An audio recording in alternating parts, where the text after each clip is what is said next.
And Chris, thanks for all that work you did over the weekend when the power flickered out downtown. Yes. Yeah, I really don't want to do that every weekend. Let's put it that way. Yeah. Well, everything blinked out here at the restaurant for a moment, and we thought, uh-oh. Then it all went back on. But it occurred to me it was going to be a much bigger deal for you guys. You should be good to go now. Thank you. All right. I'd like to call to order the Finance Committee meeting of Tuesday, December 6th, 2022. It is 1:03 p.m. and we are live on a digital platform. We have five items, on today's agenda. And the first of those items is appointments. We're fortunate to have three individuals this time around who are interested in serving on different city boards and commissions. And we're interviewing two of them here today. So we'll go ahead and kick off with the appointment to the Zoning Hearing Board. Richard Carlson. I think I saw you with us. Can you, this is a very informal interview process. It's just, we want to have a brief discussion with you today about, what your hopes are for your service on the board. And then we'll represent those to City Council on Thursday when we'll actually vote on your appointment. But we won't be taking a vote here or anything like that. It's just a real quick conversation. So Mr. Carlson, can you tell us a little bit about yourself to get started? Sure. I'll work backwards. I retired about 18 months ago. My wife and I moved to Williamsport about 3 years ago because she found the house of her dreams here. Don't let your significant other look on Zillow because you'll end up in places like Williamsport. We came up from Virginia. We may be the only people who retired and moved north. But the impetus of, and I think you've seen my one-page bio, you'll find that over the course of my career, I've been a rules guy, having to balance technical business and legal issues across a number of business and technical fronts. But my interest in participating in the zoning board is once we moved to Williamsport, this is the first time in my life that I've had the opportunity to serve a community. Northern Virginia being so transient, it's very difficult to serve the community because it's usually maintained for those people who are solid in the community. So that was my interest in looking into how do I participate in the community, and this opportunity was presented to me. To that end, there's two things that we've done that I've done to further my participation in Williamsport. First off, I was a vote watcher, poll watcher during the most recent election. And then second, we offered up our house for the Victorian House Tour, which was an event in all by itself. So that's probably just in a nutshell of my interest of why I'd like to participate in the zoning board. Well, sir, it seems as though you definitely already have an exquisite sense of how one becomes an active member of the community. There are people who never really make that discovery in the course of their lives, and then there are people who seem to be sort of naturally given to building community within the places that they settle. So we appreciate that you're so willing to invest yourself in Williamsport already. All right, I will open this up to the other members of the Finance Committee. Do you have any questions for Mr. Carlson? I don't have any questions. I thank you as well. You're going to be a vital asset because it is one of our most important boards.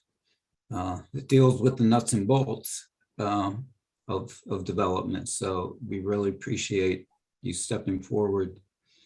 On another note, I might add, I did tour your house on Victorian Christmas weekend, and it had special meaning to me as my aunt lived in that house for about 30 years, back in the 60s to the mid 90s. So, and who was your aunt? Because I'm still looking at the history of this house. Rachel Smith was her name. We need to talk. I have some blanks I have to fill in. Okay, I can help you do that. Thank you. You're quite welcome. Yeah, I have my house on the Victorian Christmas tour one year, and 2 or 3 people came through who had lived in it when it was an apartment. And it was very interesting to see that, to have these people come through who had lived there previously and have them tell me where different rooms have been located, et cetera, et cetera. It was fascinating. Anyway, Eric. I do not have any questions. I do appreciate your willingness to step up, specifically being a new member to the community. It's greatly appreciated. Thank you. Thanks, Eric. Okay. So I would assume Mr. Carlson, and I guess Mr. Colley is here as well, that the two of you have some experience with what serving on the zoning hearing board means, but it is kind of it's a quasi-legal position. And I think certainly with your background, Mr. Carlson, you'll be familiar with what that, with all that entails.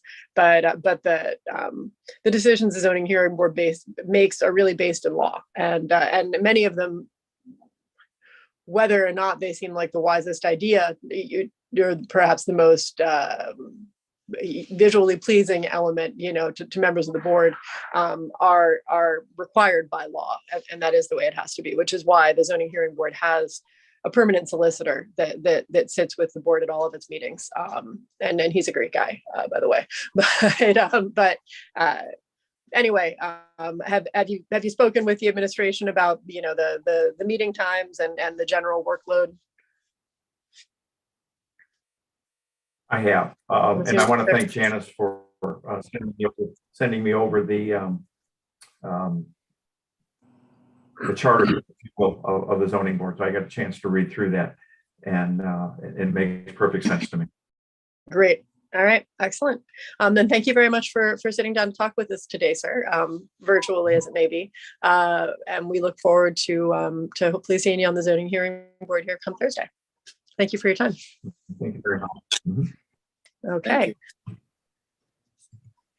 So I understand we actually have all 3 new appointees to our boards here. Mr. Colley, you're also present? I am. Okay. So we'll be interviewing then next Scott Colley from 401 Woodland Avenue. Can you tell us a little bit about your background, sir, and your interest in in serving on the zoning hearing board? Yes. So as you say, I live at 401 Woodland Avenue. I've lived in this residence for 29 years. I'm retired. I retired in 2017. I've lived in Williamsport close to 35 years. I relocated here from the South. I grew up in the South. And I was employed with Brodart Company for 22 years and with Construction Specialties for 5 years prior to retiring. Actually, I've had conversations with Bill Mealy. I've gotten to know Mr. Mealy casually, and we were just talking about various situations with city government, so on and so forth. And he informed me that he was on the zoning board and that they were looking for members to replace some of the outgoing present members. And I said, well, that's interesting. He said, do you have an interest in it? I said, certainly. Since my retirement, I've been attending city council meetings up until the pandemic, of course. So taking an active role in that. I'm interested in local politics. I think that's where everything actually begins. So that's, part of my interest here also, just my political interest background. So that's pretty much the background of it. Again, an invitation through Bill Mealy. I spoke with Gary Narr. He gave me some of the background information about the position, about the requirements, the fact that there is a educational situation within it that I believe he said it happens annually, which is fine. I'm all on board with that. I don't bring any specific experience or previous experience to this position, but I'm always willing to learn and keep an open mind and lean on the people who do have that experience. Okay. Well, that's excellent. So you're saying that it's to Bill Mealy then that will pay the finder's fee on this one? He will. He will. Okay. No. We cleared that up in the very beginning.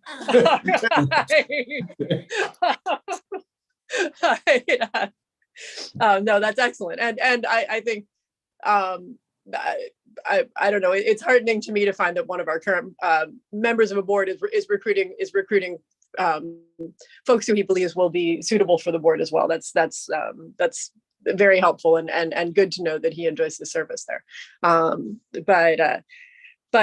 Yes, it is, it is, there's definitely an educational component and a time commitment required. And I would encourage either of you, if you are at all interested, Mary Lou Baldes, who has just left the board. I want to say, Randy, she served for 25 years. Was that what we figured out? Yes, I believe On the it. zoning hearing board.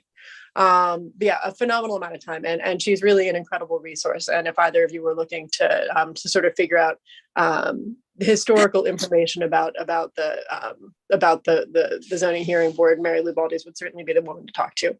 She was remarkable. We thank you very much for your willingness to serve. And in terms of your interest in local politics, I think Randy and I can tell you that sometimes it's very interesting indeed, and sometimes not at all. But it's good to know that others in the city are interested in and following and keeping an eye on things. And Randy and Eric, anything to add? I don't. Thank you for being willing to come forward and serve the city and the whole area, and this type of commitment is important. And I appreciate you doing that. Well, thank you. Listen, I appreciate you stepping up and being willing to serve your community. And if there's anything out of place with zoning, I would imagine you would notice it on your walks that you take on a regular basis through the city. So thank you. Yeah, pretty well mapped the city with all those walks. It's an important thing to do. It's a good way to keep track of your town and the ways in which it's changing. I used to do a lot more of it before I had kids, but that's certainly I see people strolling through my neighborhood, and I think that those eyes in the community are valuable for noting the way that the community changes over time. Yes. If I hear nothing further, then we'll thank you very much, Mr. Colley, for coming to talk to us today, and we will look forward to voting to confirm you on Thursday. Okay, thank you very much. Okay, so thank you. And then we have one further person here in attendance, Marin Desaulniers, for the Board of Health. Hi, Marin, how are you doing? Wonderful. How are you? I'm great, thanks. So Marin lives at 2113 West 3rd Street. And can you tell us a little bit about your interest in serving on the Board of Health and your experience? Sure. I actually live at 2115 West 3rd. Okay, I was. But that's okay. I wasn't sure if it was important that you know that.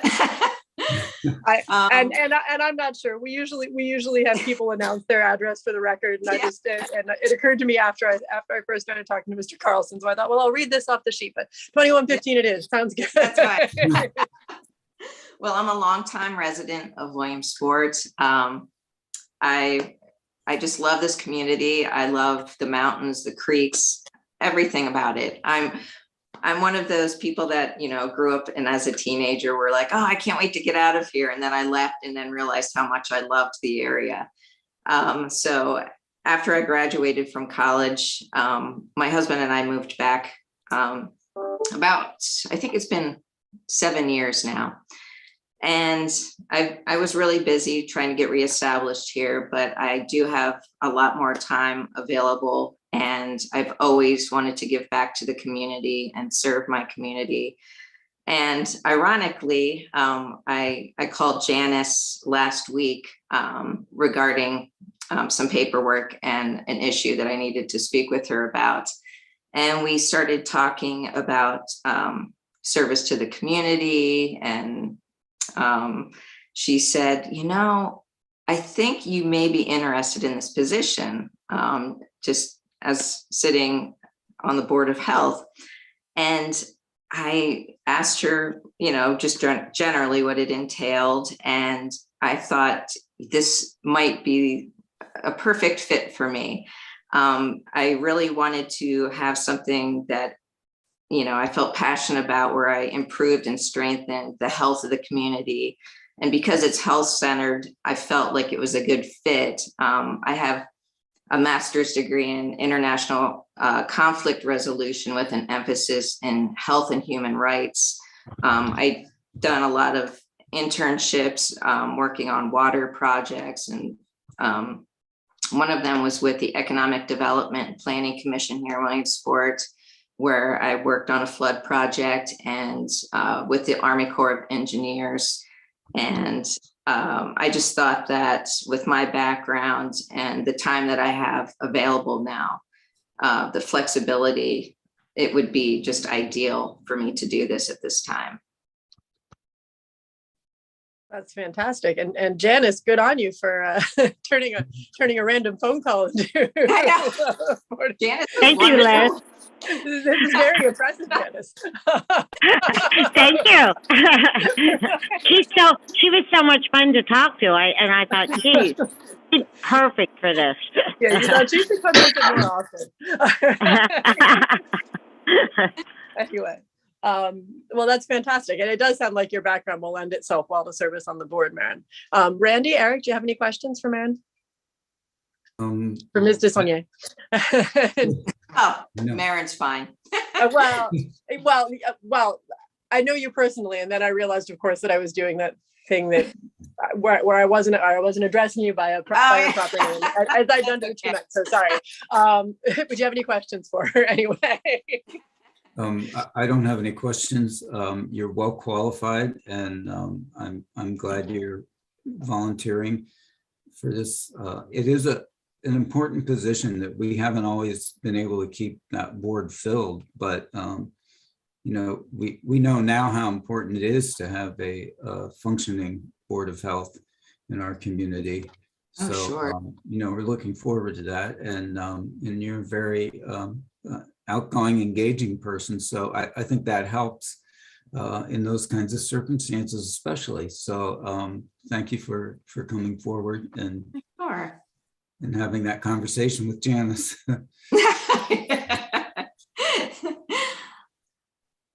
All right, Eric, anything further to add? Just that I do appreciate seeing another Arcadia alumni in the community getting involved. What? Yeah. Are you? Yeah. That's wonderful. I graduated from there in 2008. Oh my gosh. Started in 2004, but wonderful school, beautiful campus, and with your international conflict resolution background, I mean, that's a great place for international studies. That's why I went there as well. So. Oh, yeah. I think I graduated in 2006. So we just missed each other there.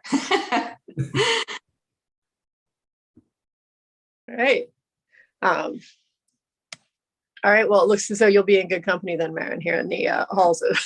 I look forward to it. I really look forward to it. All right. Excellent. Okay. Then we will look forward to representing you to City Council on Thursday. And I think we can conclude our interviews. Thanks for coming, and thanks for taking the time to talk to us today. Thank you, everyone. Nice meeting all of you. You're welcome. All right. As far as the rest of our agenda goes, we're going to switch a couple items around. So we're going to take items 3 and 4 here next in line. So we'll move on to item number 3, a resolution accepting a contract with Paytime for online human resources and payroll services. Molly? Thank you for moving us up on the agenda. We have Ryan Strickler on the call. He's from Paytime. Dan Burns was on the call from BSNA, but unfortunately he had to leave. So any specific questions for him, we can follow up with. So with regard to Paytime, so the current system that the city uses for payroll and tracking and employee data was installed in the 1990s, and it is no longer supported by the software vendor. So that means that if that system were to go down, we would lose all of that data and history, not be able to pay bills, not be able to run payroll, not be able to pay our pensioners. So it's been the goal of the mayor to upgrade that system. We've been looking at several different companies, altogether about 8 companies. We have had proposals from and ultimately landed on Paytime for its functionality and its price. So it will be, I'm really looking forward to it. Right now we have paper timesheets. The new system will allow us to have electronic timesheets, punching in and out from cell phones. There will be real-time data that we will all be able to look at. There will be performance and reviews on there so that we can do electronic performance reviews. We've never had that process.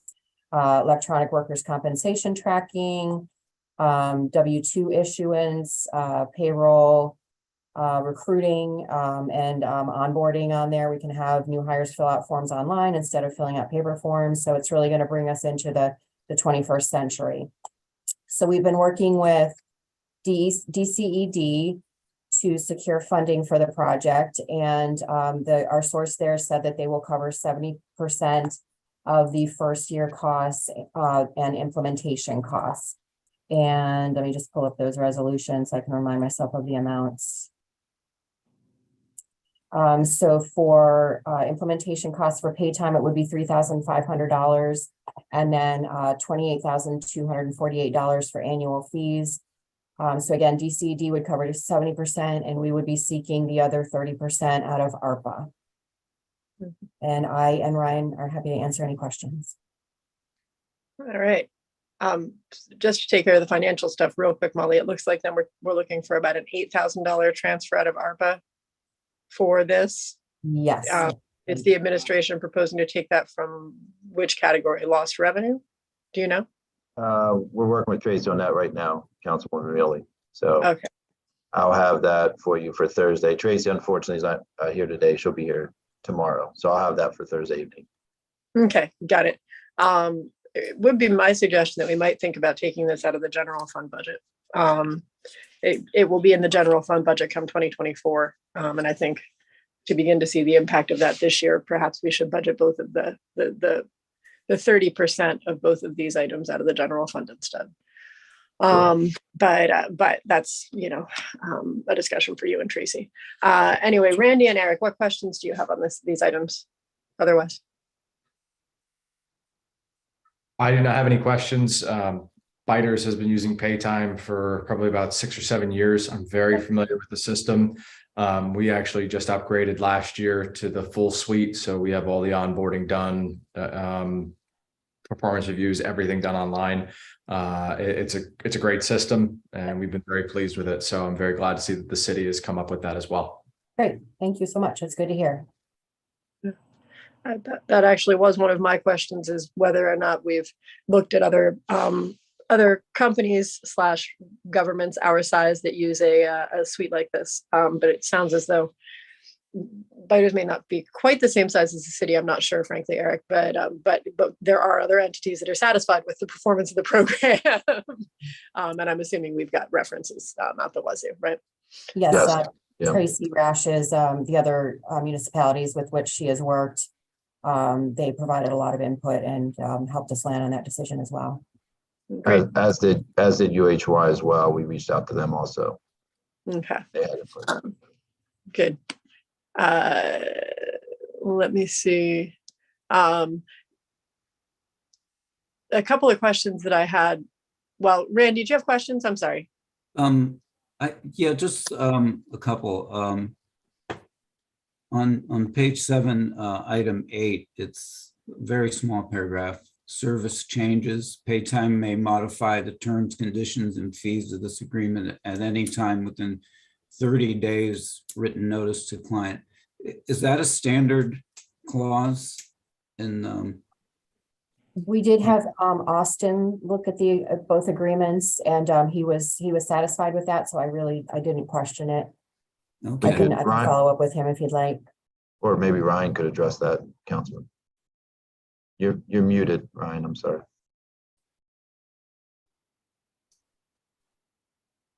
Sorry about that. Can you hear me now? Yes. Okay. Thank you all for your time here this afternoon. Yeah, with that part in there, we look at our pricing on a yearly basis. Obviously, we are a for-profit business, so we evaluate what our costs are for doing business on whether or not we would have a price increase. I've been with the company for 15 years. We've never had a price increase in that time, where in the middle of the year where it popped up in 30 days. So to reference what the agreement says, have I ever seen it? No. We actually, during the pandemic, because of what makes us a little different than some of the national providers, is that we are local to the Pennsylvania area. We're based out of Mechanicsburg, right outside of Harrisburg. And we are privately owned. Our owner who started the business 30 years ago, he believes in the community. So we actually, for 3 years during the whole pandemic, we did not increase our costs whatsoever. So there's not too many other service industries that can also state that they did the same thing there. So in short, though, to answer your question, we do have the capability of increasing the cost. Typically, it only happens on a yearly basis, which, again, we typically give about a quarter notice if that does occur. Okay, thank you. I just wondered, needed that clarity, because I'm not that familiar with all these all the contractual language, of course. If you don't do it all the time, it's sometimes can be raised questions. The other question I have is, okay, in Exhibit A, there's a lot of fees and the fee structure and all of that. That's included in the base contract? Yes, everything from the proposal is included in the totals that Molly provided there. Okay. This is basically. There's no miscellaneous. Yeah, no miscellaneous fees, no pop-up quarterly fees, nothing like that at all. Okay. Oh, those are the only two questions I had. Thank you. Okay, thanks, Randy. Yeah, I would agree with Randy that the only thing that really stuck out to me was that the contract itself seemed perhaps a little weighted in Paytime's direction versus in the direction of the client. But I would assume, do we, to that, to Randy's question about Section 8 there, does the city also have the right to modify terms and conditions? Obviously not fees. The fees, I'm assuming, go one way only. But the 30-day written notice, if the city wanted to modify, wanted to change, say, drop some element of service or add some element of service, that would also be on 30 days notice to pay time? Yes, it would. Okay, got it. And I did see a lot of different things that well, actually, so first off, Molly, help me. Are we Schedule 1 or Schedule 2? Are we utilizing Paytime check service? Yes. Okay, and how does that work? So what would happen with that is, it's easier basically the reason to do that is to make the back end for the books smoother. So what will happen is that 2 days prior to the check date, Paytime will do an ACH draw from the city's account for any live checks. And then that gets deposited into a Paytime account where the live checks will then be drawn. So that way, instead of having, let's say, 100 live checks and having to go through the process of all those being from when they're cash to coming off the books, this way it's one lump sum. Right, got it. And what does that look like? I'm assuming are most of our employees at this point direct deposit, Molly? Yes. Okay. What does it look like if someone is getting a paper check and they lose it? To whom do they apply? What? Pardon me? Everyone will be direct deposit on this. Everyone is direct deposit. Okay, there is no option to be. Okay, all right. Then there's not.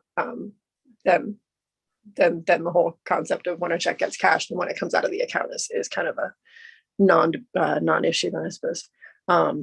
Speaking as a business where a lot of people still get paper checks and many of them get lost, including mine. And, I thought that was okay. So, and that is not a problem for any of our employees, right? We don't have unbanked employees, anything like that have, okay, good. I didn't want to be forcing anybody into a financial situation they weren't comfortable with. And I think Paytime does take care of all quarterly reporting in terms of in terms of our taxes. We provide that base info though. Yes, I'm just trying to sort of make sure we're comfortable providing all of this basic information, right? We have a system in place, or we will have a system in place here shortly for vetting payroll from between different departments, so that Yes. all of that happens and is taken care of, and there won't be any room for that to somehow break down on our end, correct? Yep, that'll be better as well, because there'll be better reporting capabilities. Okay. What is our system for vetting payroll? It's called Fundware, Okay. which when we talked to the different companies and told them that we had Fundware, they all laughed. Okay. So, Got it. So you're saying our current payroll system is called Fundware. yes, I guess what I'm asking is Paytime says that we need every 2 weeks, 2 days before payroll, 2 days before our payroll drops. We need to approve our payroll, right? The hours. How is that going to happen within the city? Each individual department will look at oh, gotcha. their departments. Okay. And then Yes, all of yes. it will come to you, Molly, for final approval before it goes to, It will or- go to supervisors and then to finance ultimately. okay, got it. And finance will be the final arbiter of, right? Okay. And obviously, financially speaking, we will be in a position to make certain that we maintain the sort of balances in our accounts that allow Paytime to draw out the ACH payments. I guess the only reason I'm asking is there were some hefty fees in there for having insufficient funds in our accounts. But I would presume that will not happen. Okay, I think my only other questions were sort of general. Talk to me a bit, Derek and or Molly. I think that I'm assuming none of these, as we even heard from the representative, none of these fees are fixed long-term or even for the next 2 or 3 years, correct? Correct, not the implementation fees, just the annual service fees will be ongoing. Right, but those fees can change on an annual basis. Okay, we haven't negotiated any sort of fixed rate for anything. Correct. So we're looking then at about $80,000 in the 2024 budget. Do we have any mechanism for evaluating that compared to what we're currently investing in the city, in calculating payroll and dealing with financial software, that both packages put together? Yeah, I guess. well, it's sort of hard to quantify. I mean, right now, our supervisors and employees spend an inordinate amount of time doing paper and pencil, where this will allow us, obviously, to streamline it much more efficiently instead of the whole paper and pencil, and it's going back and forth, and it's hard to track, and and all of that. And then, as far as Fundware, to Molly's point earlier, and Tracy mentioned it, I mean, if that system was to go down today or tomorrow or whenever, we're sort of, we're in big trouble because it's not supported. There's no upgrades to it. Nobody even touches that system anymore. So that's why we are sort of trying to expedite this to get all of this transferred over to Paytime into a system that is supported. It's going to save all of us a lot of time. Probably, it's hard to say if it's probably well over $80,000 worth of savings. We calculated all of our hours that we put into, emailing time cards, and police has a 6-month sheet that they go back 6 months and look at by hand. It's a little crazy. So we've done all of that. We've looked into all of that. Tracy's done a ton of work on this. Molly's done a lot of work. We all have. We've sat through a lot of different demonstrations from the 8 different softwares we looked at. We've reached out to municipalities, and so we've probably been looking at this for well over a year now to try to make sure we had the right system. Great. And I'm excited to see us moving on it. I think I'm just sort of asking about the financial impact, because I have the sense from discussions with you, Derek, and with Molly and with Tracy, that we are right, that we are going to see an immense benefit from this that will more than justify the annual expenditure. Because it also sounds to me like we will be able to have, say, one less person in the finance office, because so much of this stuff is happening because this software is making things so much easier for us to deal with in the finance office. So I guess that was kind of part of what I was asking. But anyway, no, it's certainly very exciting, and I didn't see any sort of showstopper clauses in the agreement, although, as I did say, there are a lot of responsibilities on the part of the city compared to, and a lot of restrictions on the part of the city compared to pay time, but that's not that unexpected, given that it's all our data that it's relying on. Okay, Randy and Eric, if you don't have anything further, then I think we can conclude this. Okay, all right. Then if it's okay, we'll move on to the next item. Item number 4, a resolution accepting a contract with BS&A software for online financial management services. Molly? So I can't speak as intelligently as Tracy would about the benefits of this system. We again we looked at a lot of different systems. Tracy was really excited about this software for our financial records keeping, accounts payable, accounts receivable, ability to run analytic reports. There will be electronic workflow for approvals. There will be real-time access to budget and spending data that the department heads and city council and ultimately the taxpayers will be able to see. There will be dashboards that it will show. Tracy was basically drooling about this system. She said it looked so great. So again, all of our financial data is held within Fundware. And again, that system goes down, we would lose all of that history and ability to function. And there will be a way to import that data over. Sorry to interrupt you, Molly. Okay. Yes. So even though nobody works with Fundware, correct. we Yeah, can get that's the a great data off of it. question. Yeah. Okay. That was one of Right. yeah, our key points. And also BS&A is specific to municipalities. Some of the systems we looked at were great, but they didn't necessarily work with the setup of municipalities. So BS&A did fulfill that as well. So there will be a lot of work that will go into migrating that data over, but it is doable.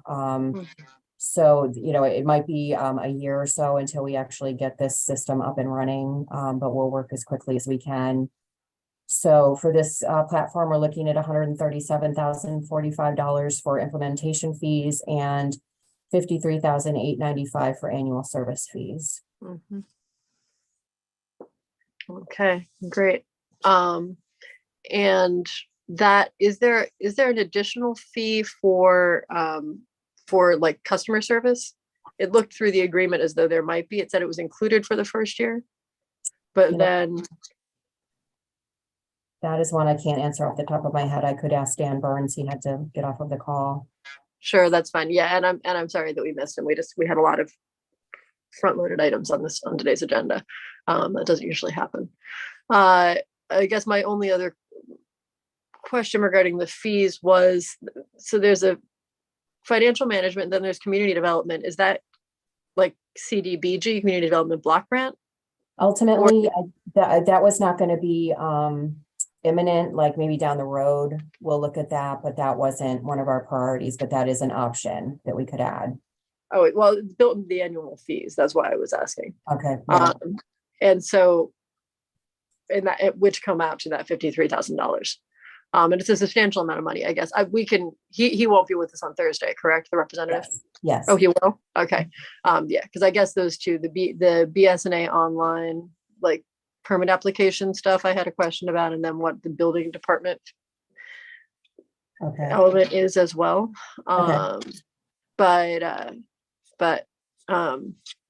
Yeah, and then just that whether or not there were any outside fees that we might incur either on a per time basis or on an annual basis, because it looked as though there was at least this tech service fee kind of. Do we have any idea historically, Molly, how much rates for both of these contracts, both of these companies have risen over the last couple of years? I mean, I know that we've been sort of in an inflationary free fall or free rise here for the last couple of months, but Ryan's still on, Councilwoman. Okay. pay time. So Yeah, yeah. So as I mentioned before, over the pandemic, we did not have any price increases. Prior to that, on average, or any increase that we did have was at or below 3%. Okay. From there. And then obviously this year was an outlier with everything that has been going on. Our increase this year, this past year was 6%. Got it. But you don't foresee that as a likelihood over the next couple of years? Was that like we think it was a one-time, that you hadn't raised anything in I think so long, and right? Pardon? Yeah, it wasn't even the matter of just the fact of not raising over 3 years. It was more the fact of the cost of from our vendors and the cost of doing business increased so much that we did have to make it larger than typical. Obviously, we weren't trying to catch up from what we didn't increase in prior years. Right. But yes, I do see it that is more of an outlier. I think more of, as long as the economy kind of stays the way that it is and looks like over the next few years, I think that more of the 2 to 4% would be a better kind of budget item than it would be a 6% or higher. Got it. Sounds good. So I guess it sounds then like for the purposes of the budget, Derek, we should be budgeting about a 3% increase on this item, on these two different fees annually, but we'll have to discuss that with the representative on Thursday from BSNA. Yep. Thank you very much, Ryan. Yeah, no problem. Okay. All right. Randy, Eric, what questions do you have on this item? I'm sorry for dominating the floor there. So what I would question first, considering the cost of pay time on a year-over-year basis and the cost of BSA, we're looking at just over $82,000 for next year's budget. How is that going to be allocated? Are we going to do something like we did with IT services, where each department gets billed, or with City Hall allocation or so on, or is it going to come out of one particular place? no, most likely, yeah, it'll be spread out across the departments. I'll double check with Tracy for Thursday. She'll be there Thursday. But yes, from my understanding right now, it would be spread out across the departments, seeing as obviously all departments would utilize this. Okay.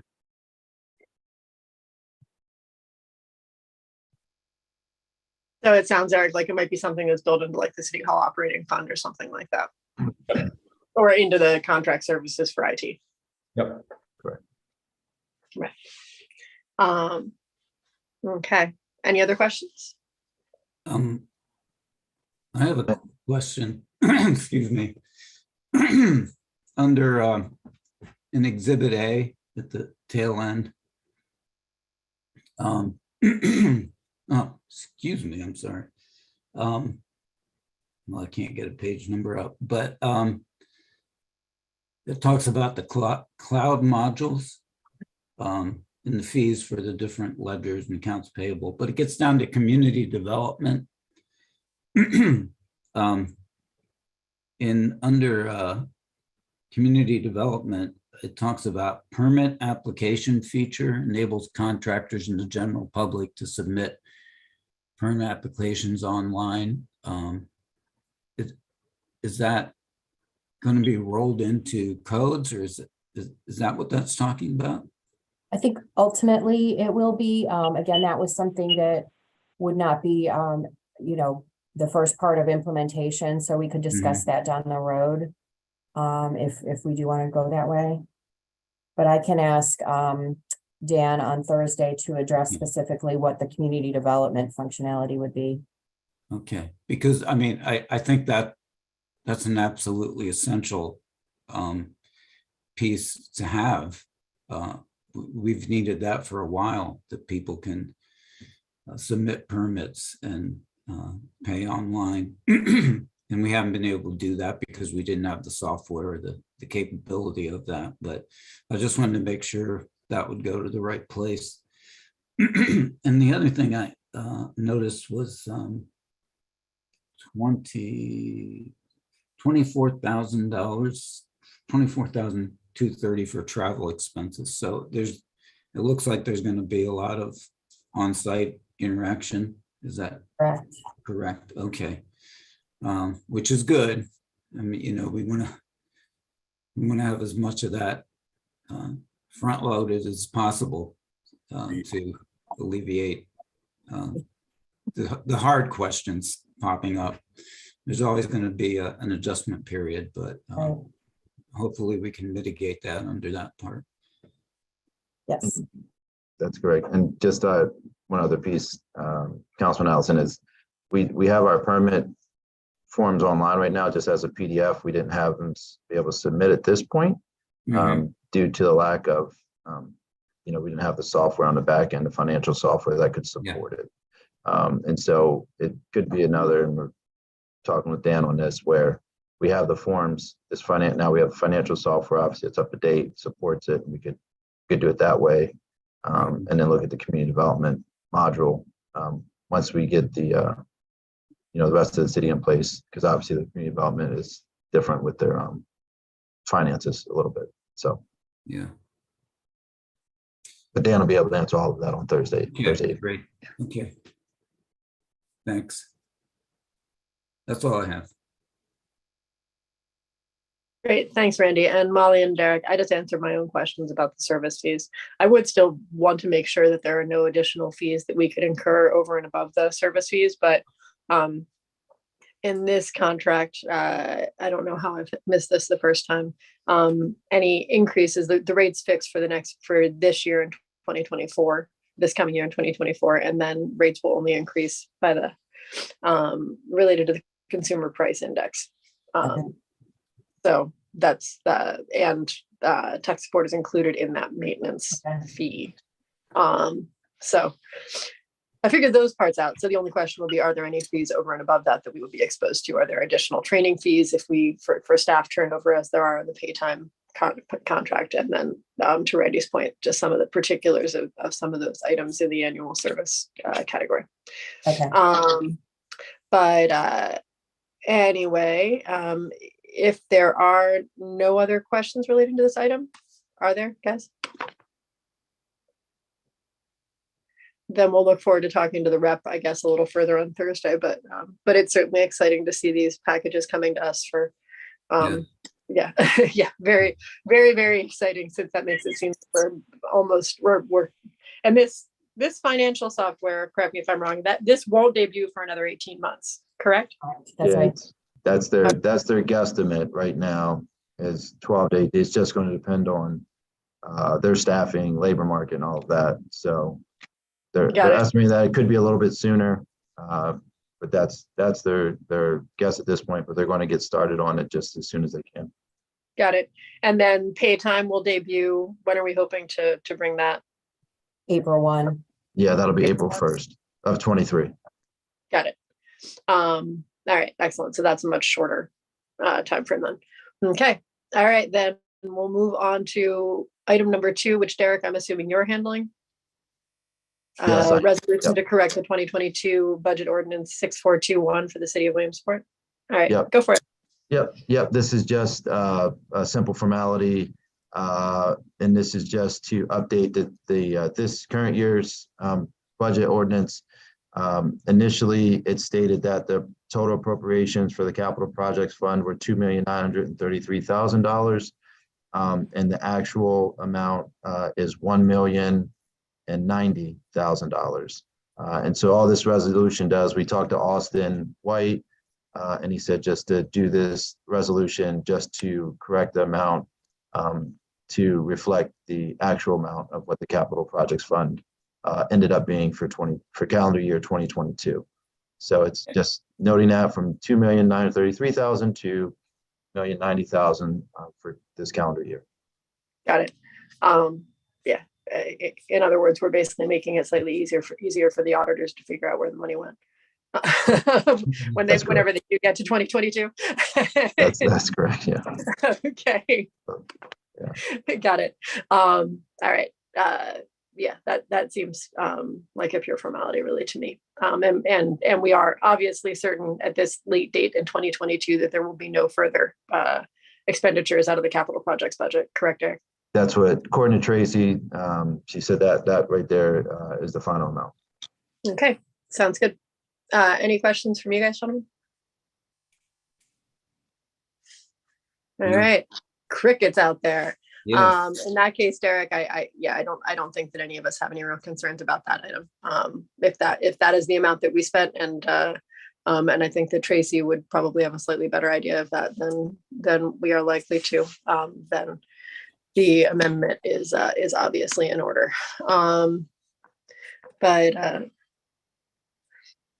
If actually the one question that does come to mind, Derek, only because somebody was asking me about it the other day, was what is going on with Willow Street? So we actually are going to meet after the new year. I'll keep City Council apprised. John's been working with Dewberry and PennDOT, Pine Ridge and DeSalvos and everybody else, stakeholders in that area, to make sure that we're all coordinating. And so what we decided was to just have a meeting after the new year so that we're all on the same page and moving forward, so that we're not obviously cutting up streets multiple times. And if there's any utilities that need done, that we're all on the same page. So we're going to have probably a relatively large meeting sometime after the new year to keep that project and the others in that area moving forward. And I'll keep council. I'll let you all know once we solidify a date. Okay. All right. Yeah. Thanks. Yeah. Just for whatever reason, people have been asking me about that one in particular, and since we let the contract to Dewberry to do the design so long ago, I thought, geez, it's been a minute. Anyway, but there are a number of moving parts over there. But yes, it would be good if you could keep us apprised there. Sure.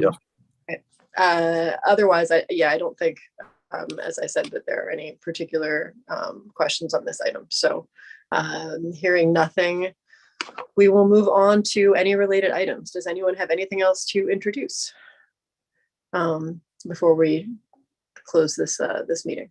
All right. Hearing nothing, I will. I have a quick question. Oh, sure. No, I don't know whether there's a delay or something like that. I feel as though, yeah. Okay. What can I do for you, or what can we do for you? Or what do you want to bring up?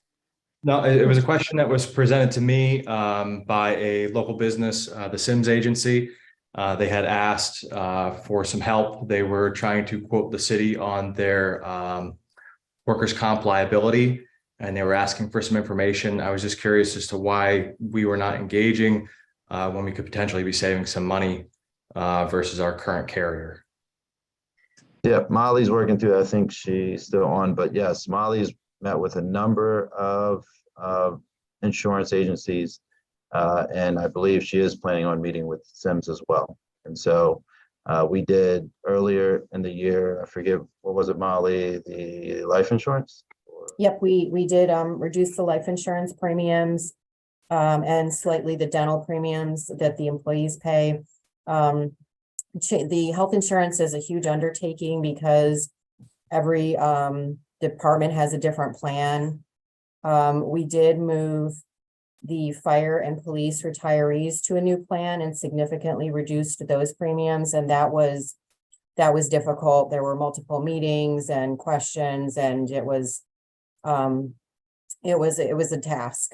So what I will specify to each of the brokers that I will meet with is that the plans cannot change. That would just open up a can of worms with regard to the unions. So I have met with one company who assured us that they can get us the same exact setup and significantly reduce the costs. We're paying Benecon. We're part of that consortium, so to speak, with Benecon. And while we do get money back, we get a surplus money back of money that we do not spend since we're self-funded at the end of the year. We need to look at that and say, is that is getting that money back worth the extra premiums that we're paying? And what the brokers are saying is that is not the case. So we're kind of at that step now, but I will definitely add Sims Agency to the list. Yeah, Molly, so, Sims is actually workers' comp. Oh, they're not. They're not interested in the healthcare. The health insurance. Oh, I apologize. I'm sorry. I have listened to the question.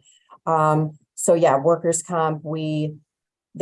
Sims approached us. We had already started the process for the next year with providing them for the data to renew the contract. So it was sort of a late question, but next year, I invited them to reach out to me mid-year, and we can start providing that data that they need to be able to do the quote. I think the short answer, Eric, is right, that when things are functioning well, we start the renewal of the insurance policy process in the city about 6 months before the end of the year.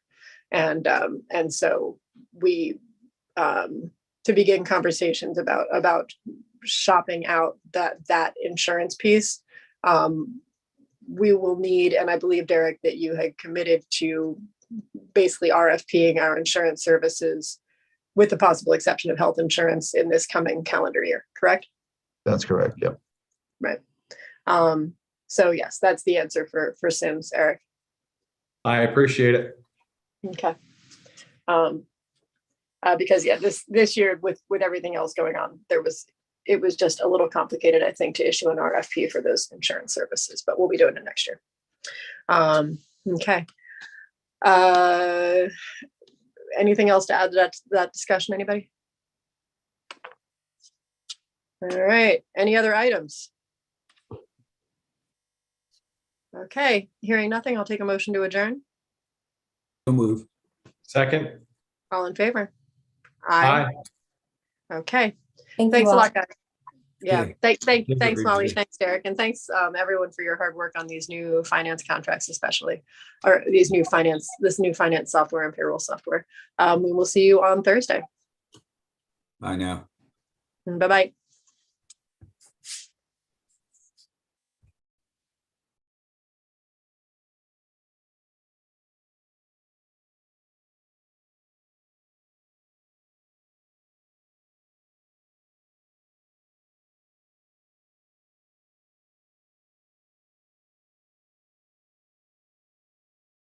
I'm ready whenever you guys are. Hi, Dr. Tracty. Bonnie, how are you? I'm doing fantastic. Great. Chris, are we set to go? Yes, you are. Okay. I'd like to welcome everybody to the Public Works Committee meeting, Tuesday, December 6th, 2022. It is 2:33 p.m. We are doing this by Zoom, and present at this meeting is Councilman Randy Allison, Councilman Vince Palizzi, Mayor Derek Slaughter. We have representatives from Lycoming College. We have Dr. Tracty, Jeff Bennett, and Chip Edmonds. We also have, I think I saw Scott Livermore too. Let me see, did I see if I'm correct? I think I did, yes, Scott Livermore. So we have 3 items on our agenda today. Number one what we're going to go to first is a discussion with Lycoming College representatives. Who would like the floor first?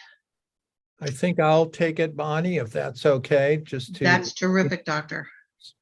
Unless the administration has something they want to say first. No, go ahead, Dr. Tracty, the floor is yours. All right, thank you, Mayor.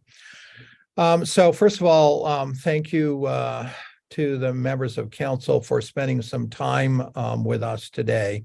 I'm going to try to give just a little bit of background and kind of an overview. The overall topic is to discuss with you the possibility of making some arrangements with regard to Brandon Park and the possibility of a new baseball facility there that the college would utilize. But let me back up a little bit. Probably about 2 years ago, the college made a decision that it was going to bring the sport of baseball back as an intercollegiate sport at Lycoming College.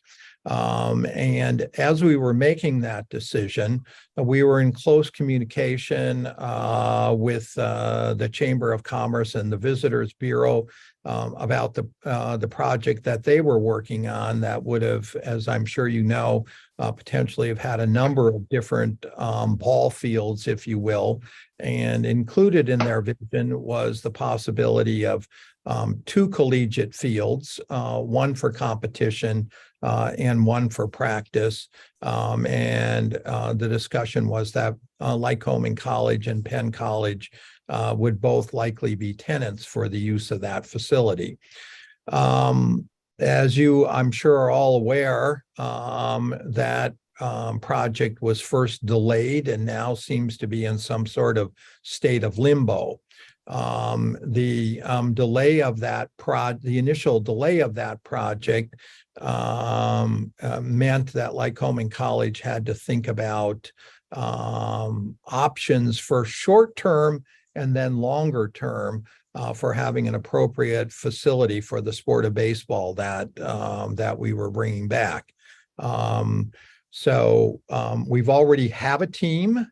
Our coach recruited 31 student athletes who are enrolled at Lycoming College right now. 25 of them are first-year students, 6 are transfer students. They already had a fall ball season where we were able to make arrangements for them to utilize a facility at one of the local high schools in order to have their fall ball. And we have a plan for this coming spring that includes playing games at Bowman Field and continuing to be able to access a practice facility. As I'm sure all of you know, the idea of continuing for long-term at Bowman Field is not a likely or a viable prospect, and nor do we want to continue to have our student athletes have to practice utilizing one of the local high school fields. We need to have appropriate facilities for our team. Because the chamber project now appears very much to be in limbo, Chip and I approached the administration to just discuss the feasibility or possibility maybe of being able to make some investments in Brandon Park that would lead to a significantly upgraded facility and some kind of legal relationship between the city and the college on a extended year basis as to how that might be utilized. The administration was open to that idea. And so I then approached my board at our fall board meeting, updated them on everything and asked them if they would be supportive of the college continuing to attempt to work with the city to explore whether we could work together to create an upgraded collegiate quality baseball facility in Brandon Park, with the understanding that the college would be making some significant capital investment as part of that process. The board was agreeable, in fact, enthusiastic about that. They very much like and applaud the kind of collaboration the city and the college have been doing together for a number of years, and like the idea of us making investments that not only benefit the college, but benefit the city at the same time. So they encouraged that continued investigation and supported us going down that path. At the point that we presented to the board, we had contracted with a firm by the name of Dirk and Edson to do a concept study for us about the feasibility of doing a collegiate field in Brandon Park. We were able to show the board that concept study. And what good bulk of the meeting today is going to be to show council members the concept study. Depending upon if we get encouraging, if this committee encourages the college to continue down this path, we have started the process of design development which would allow us to have much more precise cost estimates for doing what Chip will present to you in a moment. And then we would continue appropriately to work through the political process, presenting to the appropriate committees. And at some point, we would obviously want to have an actionable item where we would legally codify what all of this would look like if council is, supportive of us continuing in this direction. We're not there yet.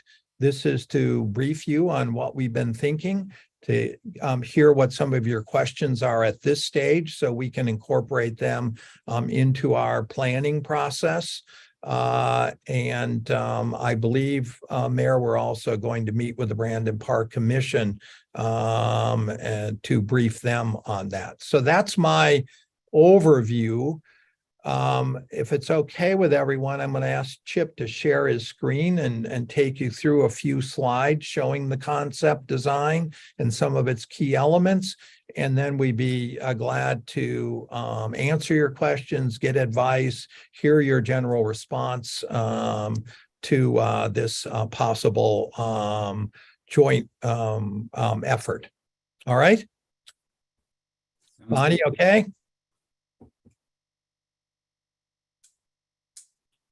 You're I'm muted. sorry, I was muted. Thank you very much, Dr. Tracty. Chip, are you there? He is. Indeed, And, I'm here. and he's going to share a screen, Bonnie. I guess you're calling in, so you won't be able to see what Chip is. No, I'm on computer. I'm on the computer. Oh, you are? Okay. Yeah. We mhm, don't have your picture. Okay. Oh, All you right. don't want to see my picture, trust me. Okay, Bonnie. All right, Chip, go ahead and walk them through the concept design that we have. Okay, great. Thank you, President Tracty.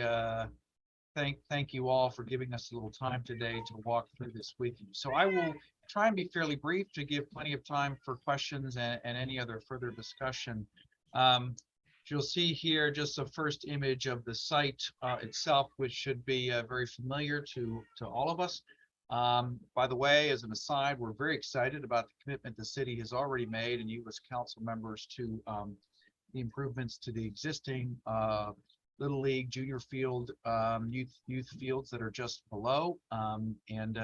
We also are appreciative of the current utilization of the tennis courts in partnership with St. John Newman. So we are grateful for the existing ways in which we've worked together in the use of Brandon Park.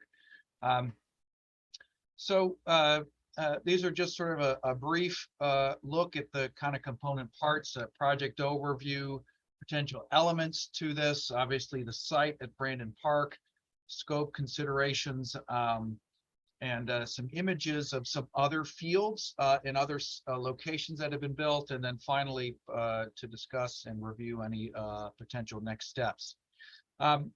So to date, we've looked at really a range of aspects to the project. The first list of stacked items there under field clearly are the most essential to this project. But what we should say is that we are envisioning and imagining a space that is all artificial in surface, that is far more durable. Maintenance is more manageable and also extends utilization during the year. This is something that you can brush and do more snow removal than in ways that you cannot with a traditional grass natural surface. Full range of dugouts, bullpens, etc. The venue itself, this is an area that will be important both from our use but also community use, to have stand storage, some kind of press box, filming, locker rooms. These are all aspects that some of which are part of our ability to recruit. Other aspects are connected to NCAA regulations, but all aspects that we think could visually be quite attractive and enhancing that area at Brandon Park. Support, these, you can really see these as aspects that are also in, sort of critical elements to getting this done: site work, earthwork, of course, parking, landscaping, etc. Although we'll note here, at least from an early review, we found that really a decent amount of parking along Elizabeth Street, the lot that sits over behind the van shell, and then being able to access from our standpoint proximity to our campus where many would be utilizing our existing parking and ancillary sort of support things that we have on campus. And then finally, field lighting. As many of you may know, there is existing lighting at that space, although the amplification and what is required for NCAA baseball is really not quite adequate. And even for community use and for games at night, really the lighting there could and needs to be strengthened. Just a quick look at again at the existing space, and you'll see that there are actually 3 or 4 light poles currently servicing this adult field.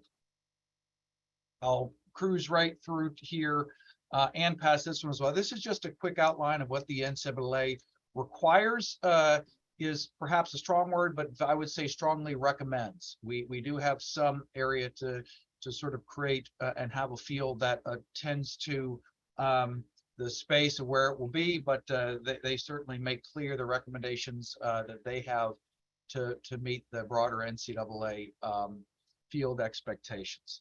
And so we are attentive to these as we have made some of our initial and early renderings and ideas that you will see here on the next slide. So these dimensions reflect what has been outlined. I'll just say that what we've started to look at is, currently you can see where home plate is there. For any of you baseball players out there, the orientation that's currently there is sort of atypical. Generally, home plate will either face north or face south. So while this one shows a home plate that is facing north, it could actually be reversed 180 degrees and that could face south. That is another consideration that can be made depending on site work and how ultimately and under further review it might be best to orient the field. This also, we believe, works better in terms of foul balls and errant balls that could disturb neighbors or street. The current orientation, you're far more likely to have foul balls and others that would be more proximate to parking and also homes across the street on both the east and north side of the park. So this now takes a little stronger visual representation of that same orientation from the prior slide that shows all of the aspects that were outlined earlier, both in terms of field and sort of support venue aspects. You'll see also new lighting and illumination with that plan incorporated into this rendering as well. So to give you just a slightly better sense to see this in context at some other institutions, this literally is a field that is at FDU Florham. It's actually in Madison, New Jersey. This was just recently constructed. This is a fully artificial surface with a venue of scale and size that could be appropriate for Division III baseball program, as well as a really not just adequate, but probably very strong venue for either regional or local sort of neutral site games, even at the high school level. You'll even see sort of where the parking orientation is, not too dramatically different from what is being envisioned at Brandon Park. And then we also wanted to note the point that the president made earlier. Dirk and Edson not only has a history of doing a lot of athletic facilities, but even doing them on sites that are publicly owned. And so the University of Scranton currently has invested significantly in a park, city park near their campus, and which now houses not only baseball, but also soccer and softball. So clearly some strong precedent on other college campuses in the state of Pennsylvania that we hope will bode well in terms of how this relationship could work at a very high level. So again, don't need to spend a whole lot of time here, but this is sort of a final unpacking and review of what the component parts might be. And I hope that provides at least an adequate first first look at what we have considered. And so maybe I will track back to this slide here and we'll pause or even stop and would welcome any further questions or things that we should review together. So I think the overarching question here is the openness of this committee as representatives of council to the broad concept that we would, like Home College, would work with the city.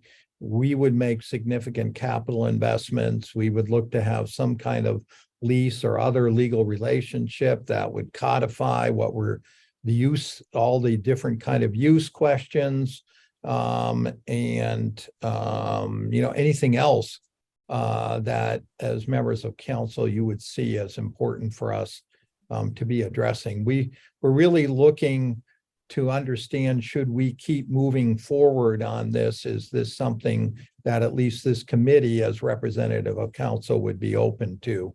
And that's really the point of the meeting at this juncture.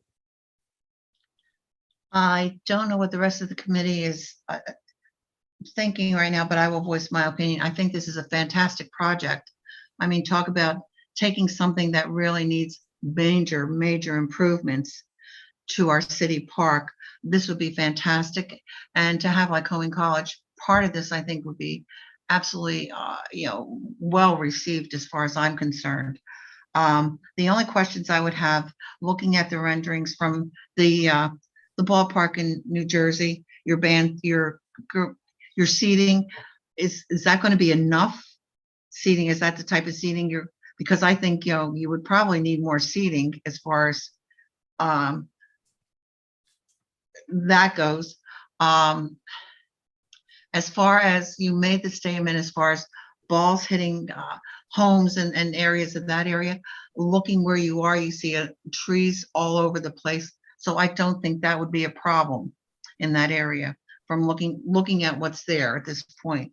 The artificial turf, I'm just going to question, it seems like a lot of people are going to the artificial turf at this point in a lot of different areas. Is that because it's expensive to put down, but it's cost effective in the long run? Is that what you would say about that? I think, to offer some initial thoughts, and Chip and Jeff Bennett is with us as well, who might be able to chime in. So first of all, on the seating body, we've been advised by Dirk and Edson that for a Division III collegiate facility, 275 to 300, I think, Chip, is generally deemed adequate. So that's our initial thought process. I'm not sure if FDU's got 300 seats there, or if it's slightly less. We're not quite that far along. The turf has a couple of benefits. One of them is that in the climate we're in, one of the challenges that teams that have grass fields run into this far north is that you end up canceling or rescheduling or postponing a lot of your early season games, and you end up jamming a lot of games in to the last 2 or 3 weeks of the semester. As Chip indicated, with the artificial surface, we can do what we do currently with our lacrosse team, which is if there is still snow, we're able to get the snow off the field and competition can take place. But Jeff, Chip, from a maintenance perspective, any insights or thoughts there? Yeah, Jeff, go ahead and speak to the maintenance. I know you know that well. Sure. No, it would be very similar to our football field and our soccer lacrosse field that we maintain now. Again, to the president's point, most of our games would have to be finished by early May from a season for a collegiate baseball season. So you're getting into April, March timeframe, which playing on a regular grass surface would be very difficult. But we can actually plow the field again and clear that off. So the other piece is the drainage. Having the natural turf drainage, it's built for that. Even with a rainstorm, it can drain very quickly so that a game could take place even after a delay. So it would be much more appropriate for a season for us. So we have a lot of we- experience, Bonnie, with our soccer, lacrosse, field hockey field and the football field in a similar kind of surface. Well, we run into that problem with Bowen Field Mm, because it's natural, it's grass. right. And there's a lot of the school districts, the colleges, whoever wants to use that field earlier. A lot of times, as you said, Dr. Tracty, games are canceled because the field is not, you can't use the field at all. And especially since our Bowen Field is MLB maintained, they're not going to let that field get ruined because of rain, snow, mud, or whatever. So yes, I can understand what you're saying because you have a schedule. I mean, Right. to have your games done and over with by the time school is over with at this point. So therefore, yeah, I can see that. I really can. I think to me, it's more beneficial all the way around.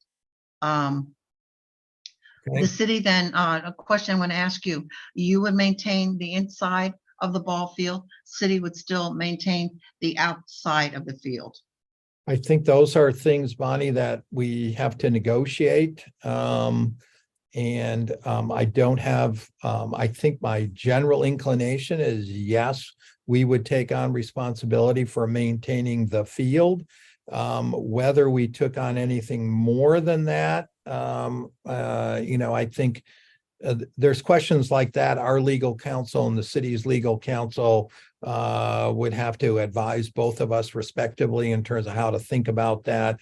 Obviously, liability starts coming into play and all those sorts of things. But we know from the Scranton example that University of Scranton and the city have been able to work through all of those issues for the facility that they have. So I think we're open to a number of different possibilities there, Bonnie, but certainly the field, we would want to take on responsibility for maintaining that.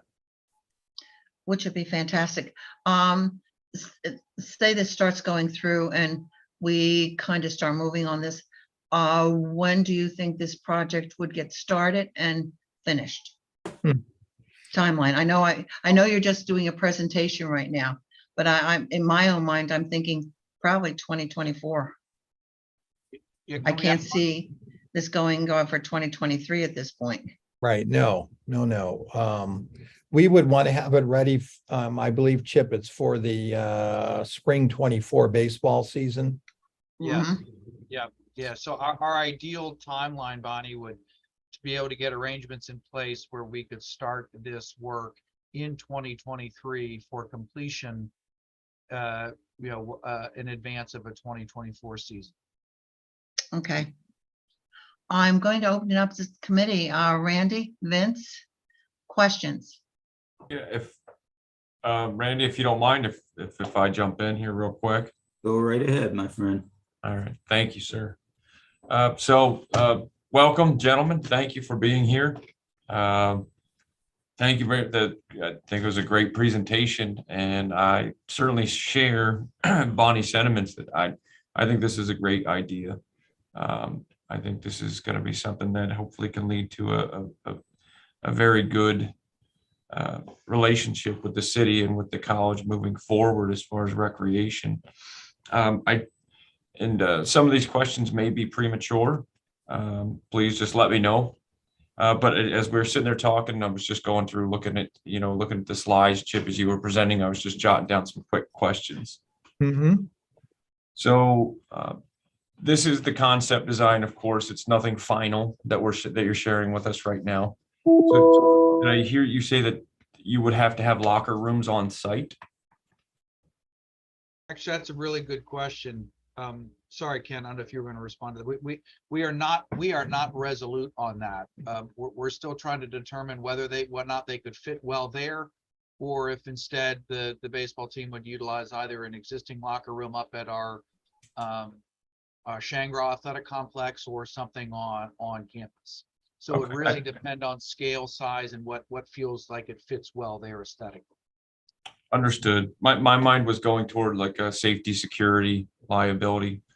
Okay. The next question I had, and forgive me, I think it was the slide before this, Chip, but it looked like Holman College had cited specifically, I think, one tree that would need to be removed right there, circled in green. Is that correct?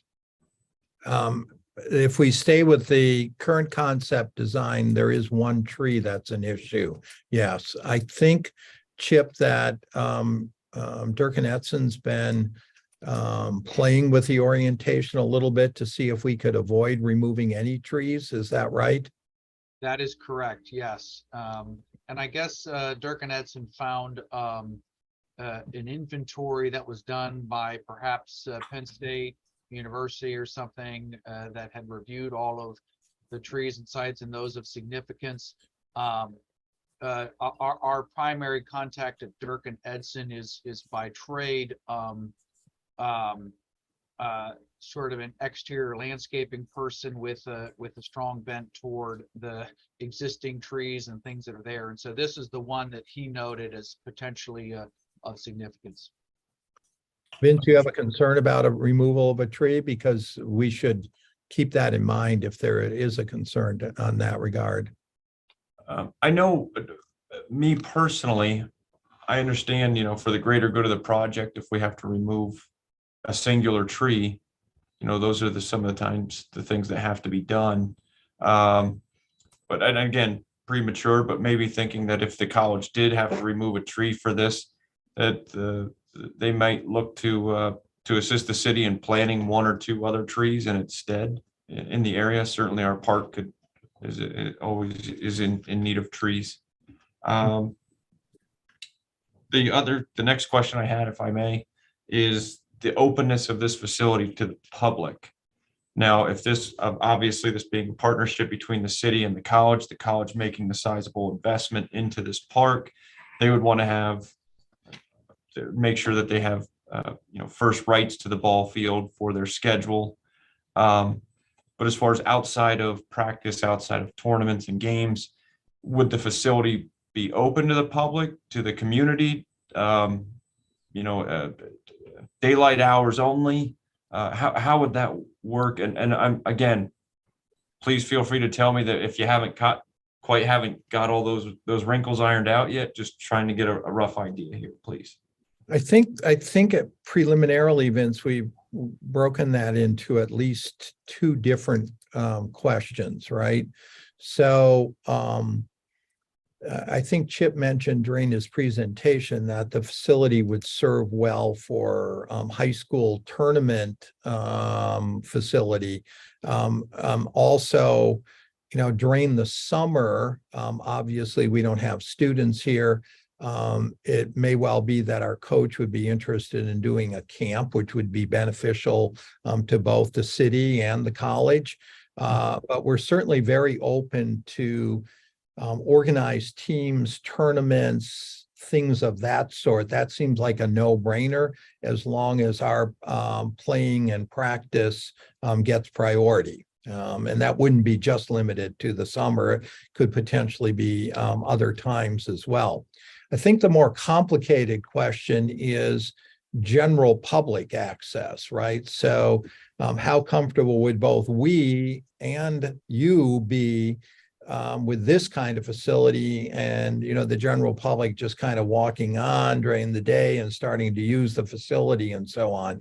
And I think I've had a very preliminary conversation with our legal counsel, and I think both of us will need to understand there may be a different kind of liability here than with what currently exists. And I think we need to really talk with our legal counsels, Vince, to understand that. I mean, I think enough to know that we want assets to be available to the city, not just, to the college, what we're doing with Truckee Music Center, for example, and the way in which our music faculty are making it available to community groups and others. We obviously want to do the same thing, but I think we have to, think about those as two different questions. Does that make sense?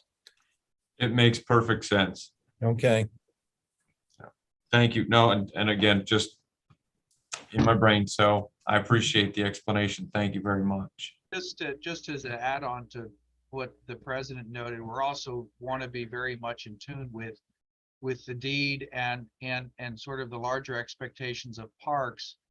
And so, we will along with the city, wanted to be very attentive to what those expectations are to remain in compliance and do whatever, would be required from that standpoint. Okay.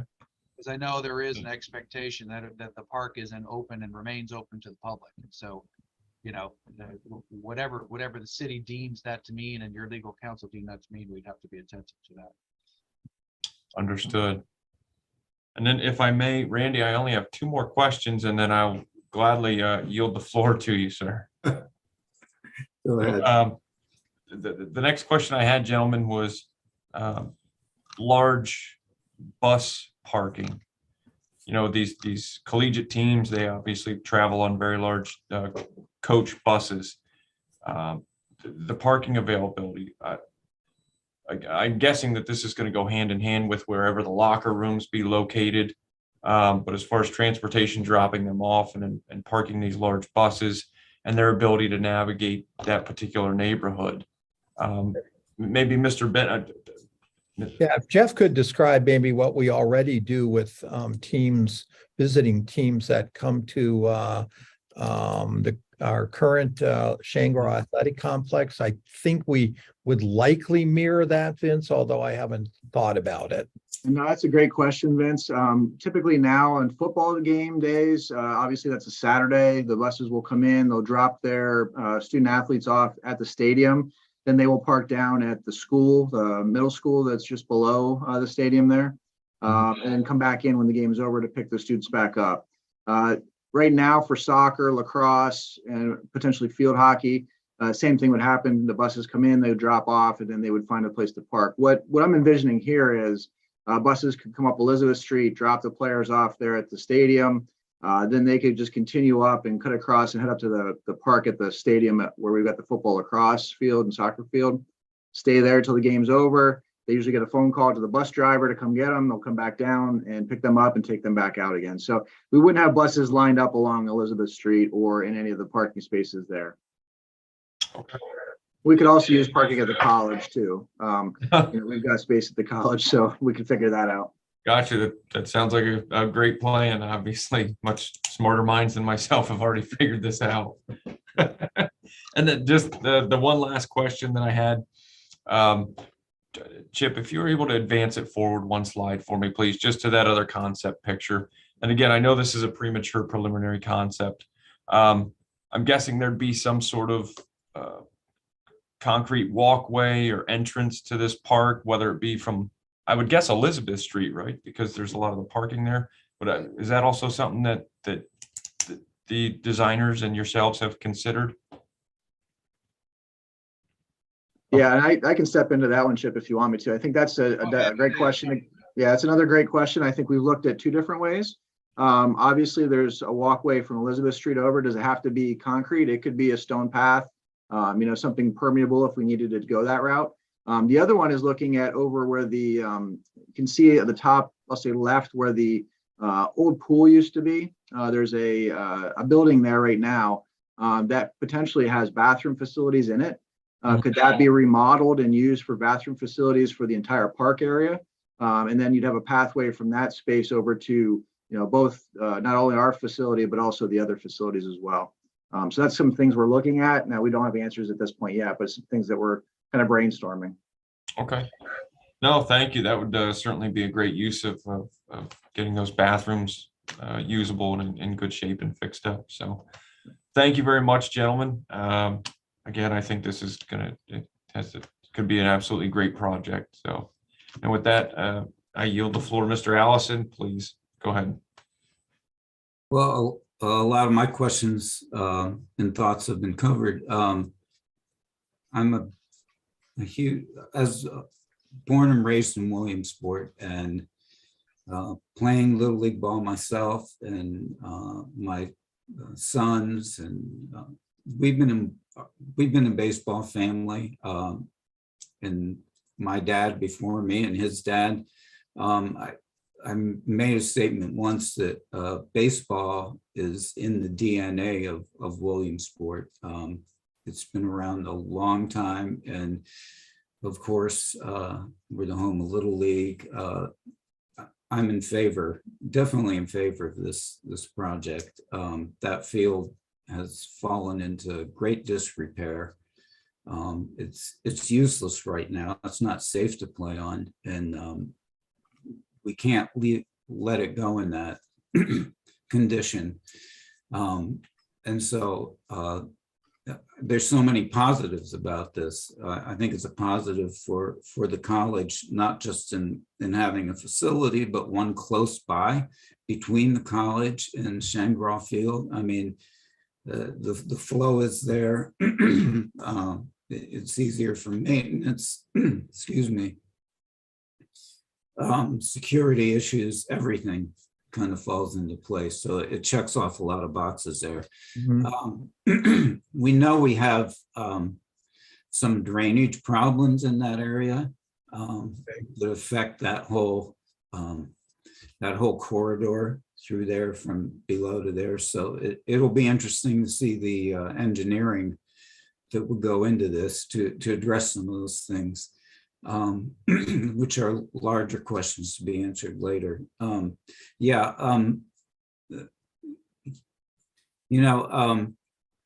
Brandon Park, when it's first deeded, and I think that is going to be something important to look into, was conceived as rather a pristine place for people of the city to enjoy and have nature right in the midst of everything, a nature preserve to some extent.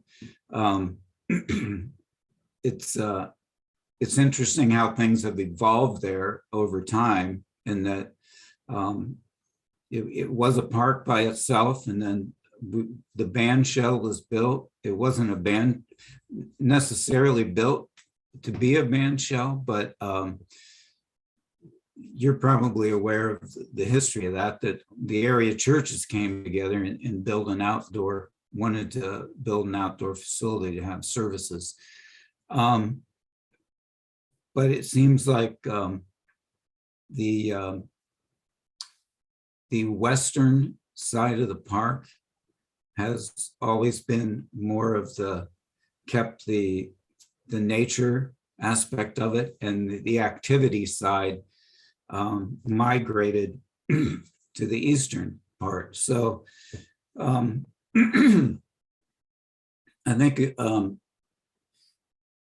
it's open to the public. I think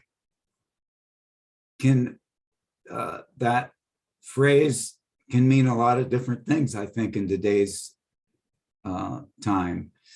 And I don't see any problem with a facility being open to the public under supervision. I think that still meets the spirit of what the deed says, but I think lawyers might have to look at that. But I think there's a possibility that because a facility of this value really can't be exposed to unnecessary exposure to misuse and vandalism and so forth. That doesn't do anybody any good. So I'm interested in that discussion as well. And of course, that'll happen as things evolve.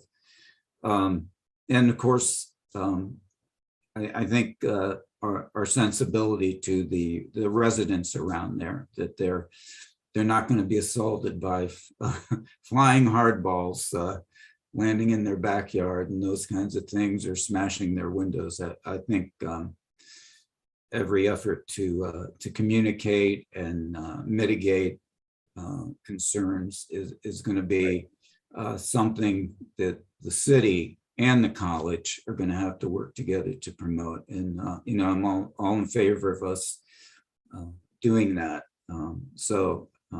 Yeah, those are the comments I have left.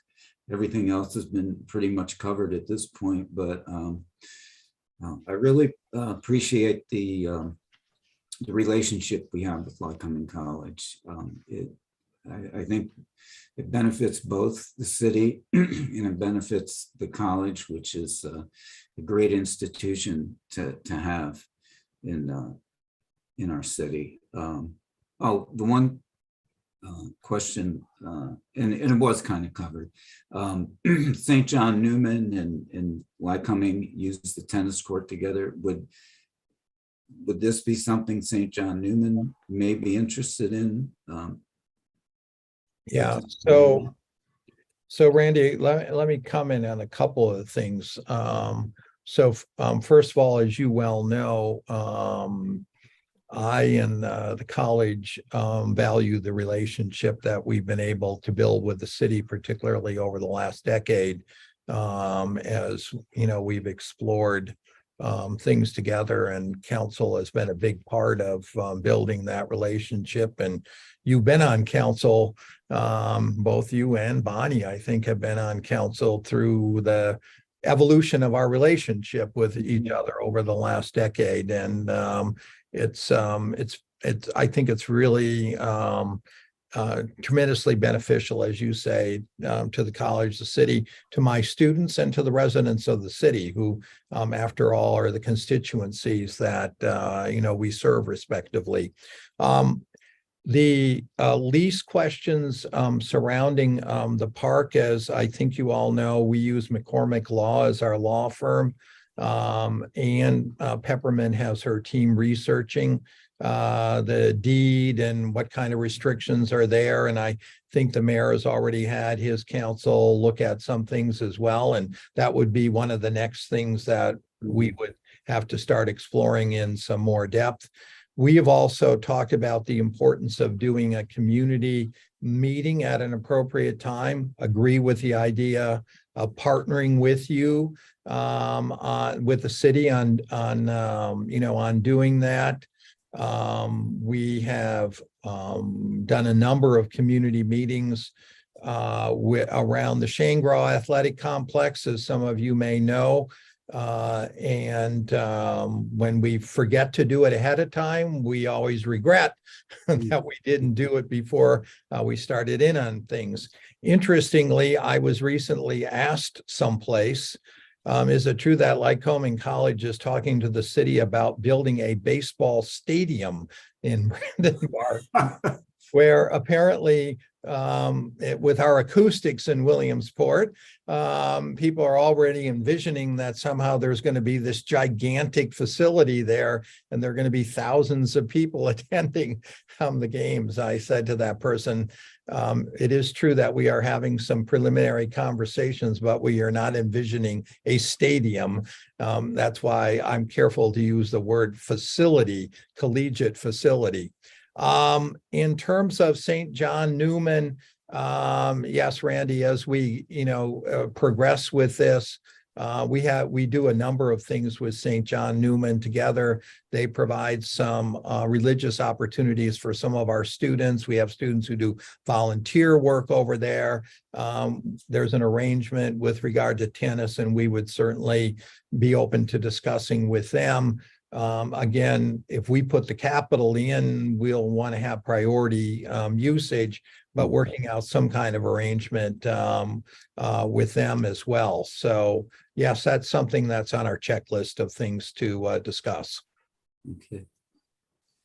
Well, it all sounds like a very positive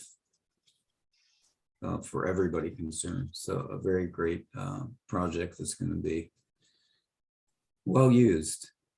So, Mayor, is there anything that we haven't talked about that you would want to make sure we talk about with the Public Works Committee at this point? I think everything was captured. I'll stop saying stadium. I was envisioning this to be a catalyst to really have Lycoming knocked out of the park. No pun intended. I'll say facility from here on out. Well, we just don't want people to get scared. Right. I think you all captured it well, though, and it echoes Public Work Committee sentiments. Obviously, I'm excited about the possibility of this and working together moving forward. So just to let members of council know, so we will continue with design development. At that point, we'll have a better idea of costs. And we'll want to get together and talk with council again, so you have, a sense of the full scope of investment that's involved here, or whatever the appropriate committee would be. If it's okay with both the administration and council, would like to get our attorneys begin to talk with the city's attorneys, so that we don't wait till the end to try to solve any complicated legal issues. And so we're thinking about liability and usage and and all of those kinds of things from the beginning, and we don't end up last minute trying to solve that. But I'd like to get that track started as well. I don't think we have anything actionable yet but we would obviously anticipate coming back to the appropriate committee as a council designated at some point with something that would actually be, that would involve some action items by the council. Dr. Katrakti, I think that's where it should start. Get our city solicitors together to see where we go from there. Mayor, I think Brandon Park Commission should be informed of what's going on, and they should be advised of where we're going with this. And Dr. Trakti, just for some information, our city engineer, John Sanders, which I know you've met and worked with, there was a study done, and Randy and Vince backed me up with this from the standpoint of trying to remember everything. But wasn't there a study done as far as drainage and everything going on in Brandon Park, that there is paperwork started on that, and that might help you out in that area? Yeah. So I think that this, John Sanders should be involved as far as where to go with that. Yes, Councilwoman. Oh, sorry. Go ahead, Dr. Trakti. Go ahead. I was just going to say, I think our Durkin Edson team has already had some preliminary conversations with John, but we'll make sure that they're talking about the drainage issue as well. And so there is a study, Mayor? Yes, we've started with the design engineering. Bonnie, you're not Councilwoman. Yes. So, Chris, you want to mute her just to be safe? Okay, what is that, a muscle relaxant? Oh, okay. So we've done the design and engineering for that, and I think that's going to go out to bid. John, I believe, just shared that with council, and so that should go out early in 23 here to start that. So really, we can coordinate. I know we've met, and John's already sort of started coordinating. It's coordinating in the sense that we continue to work together to make sure that, we align it so we're not. But yeah, so anyway, there is stuff that's been done related to the drainage. We're addressing that with the two southern fields, and obviously we can work together for that on the senior field, the larger field here. So to answer your question, Dr. Trakti, yes, and then engineers can continue to be engaged together on that. Okay, thank you, Mayor. If I may jump in here real quick, I think Bonnie might still be on her phone call. Just the one thing I would ask of the college and of the city to consider, to make sure that they have in the back of their minds for consideration. Again, when we talk about community availability to the community, I just potential for like the local area little league teams potentially. Again, I'm not sure what the collegiate schedule is like, but as Randy said, baseball is in the DNA of Williamsport here, and I know that the local Williamsport area little league is really trying to bring back that that spirit of little league here within the city, I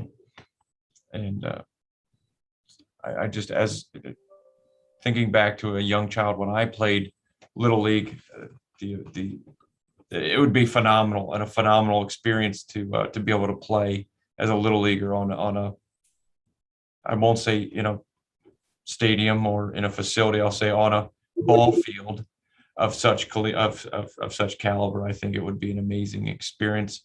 I know that even as an adult, when I got to play softball over in Bowman Field on a MLB field, it was a pretty amazing experience. So if I could just ask that Yeah. we keep that community in our mind. To as we figure go. out, Vince, how to do that, given that the fields are different sizes, right? I mean, it's Mhm. 60 feet between bases, Little League, I think, and 90 for collegiate high school, but I'm sure there's ways that we can think through that. And certainly that next level up when they start playing on the larger field. We used to call it Babe Ruth. I don't know what it's called today, Vince, but yeah, no, those kinds of things, again, we have to have it available for our practice, for our games, but that's not 24/7 or even all the waking hours. So yeah, we definitely will look to partner with community organizations. Again, I'll use the model of what we're doing with the Trachty Music Center, where our music faculty are making it available to a variety of different music groups while giving our students priority to be able to use it. We'd approach this the same way, Vince. No, I appreciate that. I do. I assume that this would probably be a field that was a little bit too big for an area Little League program, but I have no idea what the regulations are for like the majors, the Little League majors and minor, obviously not minors, but. Right. We'd have to, we can explore all that. I'm sure there's some youth baseball, I guess, is probably the larger concept, Vince.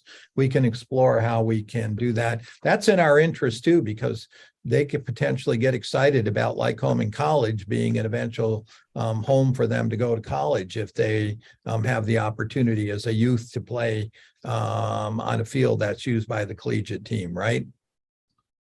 It's a way to go after things. I do have a question to ask, Mayor. Is Wall still going after funding for their fields?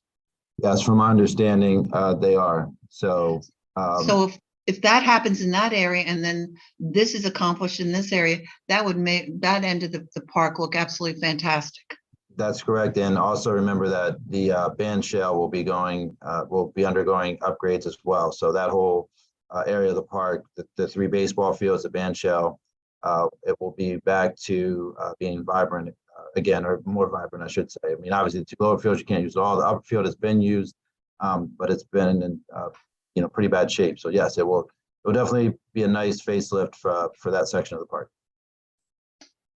And I think it's all going to look fantastic in the end. And I think everybody is excited about that. I hope Wall is doing as much as they possibly can. I know they were doing fundraisers. I can say this, Dr. Trachty, when Councilman Allison said about the DNA is in everybody with baseball in the city, our city clerk, her family, the Trophy family, they've been very much involved in this park. In fact, I think her brother was raising funds for lighting in Brandon Park. So therefore, it's always been the love of the community to have baseball in that park. And I think we're all very excited about what's going on there. So if we can take this to the next level, I think then we can, like you said, Dr. Trachty, this is not an actionable motion at this point. We still have a lot of bugs to iron out and where we go legal wise. And there's a lot of moving parts right now. But I can foresee this being up in 2024.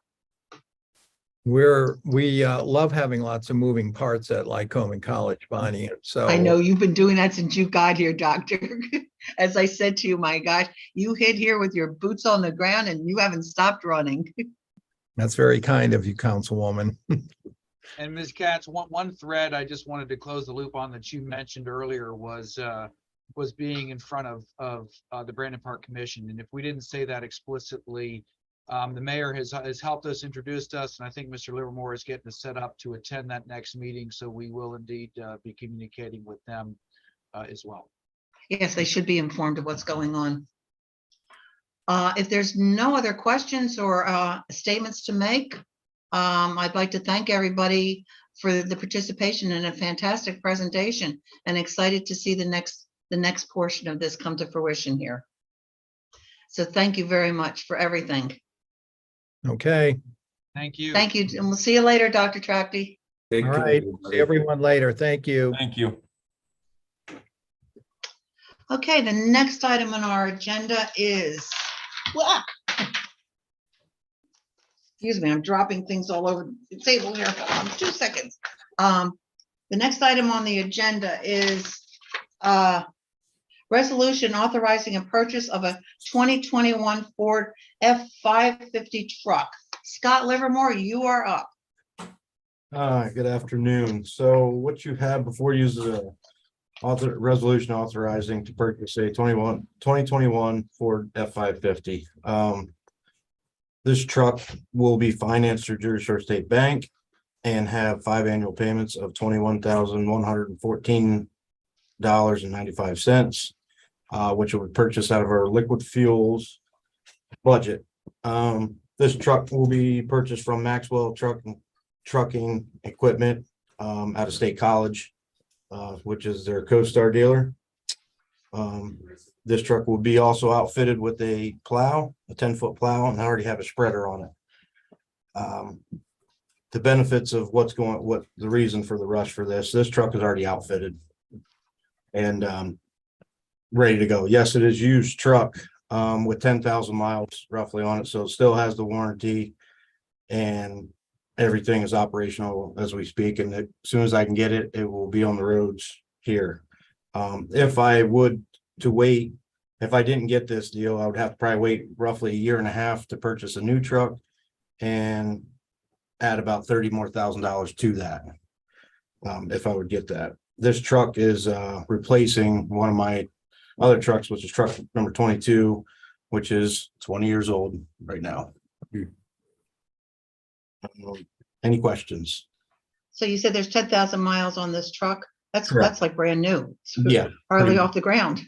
Yep. It was actually purchased in it's a 2021, but they bought it at the end of 2021. So it's 22 truck. They bought it last year in the beginning of the year and used it at their place for a little bit of running around. So ended up stumbling across a pretty good deal, I think. And if we can make this work, it'll be a great asset to what we need.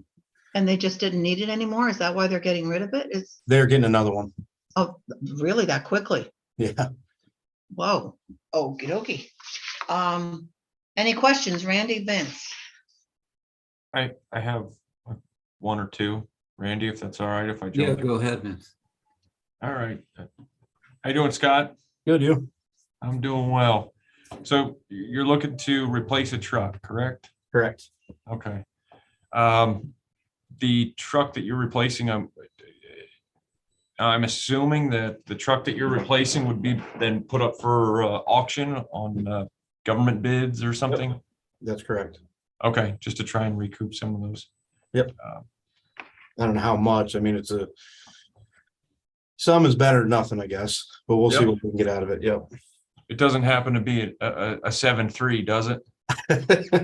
No, it's not. Are you looking to buy a truck, Vince? I'm only asking.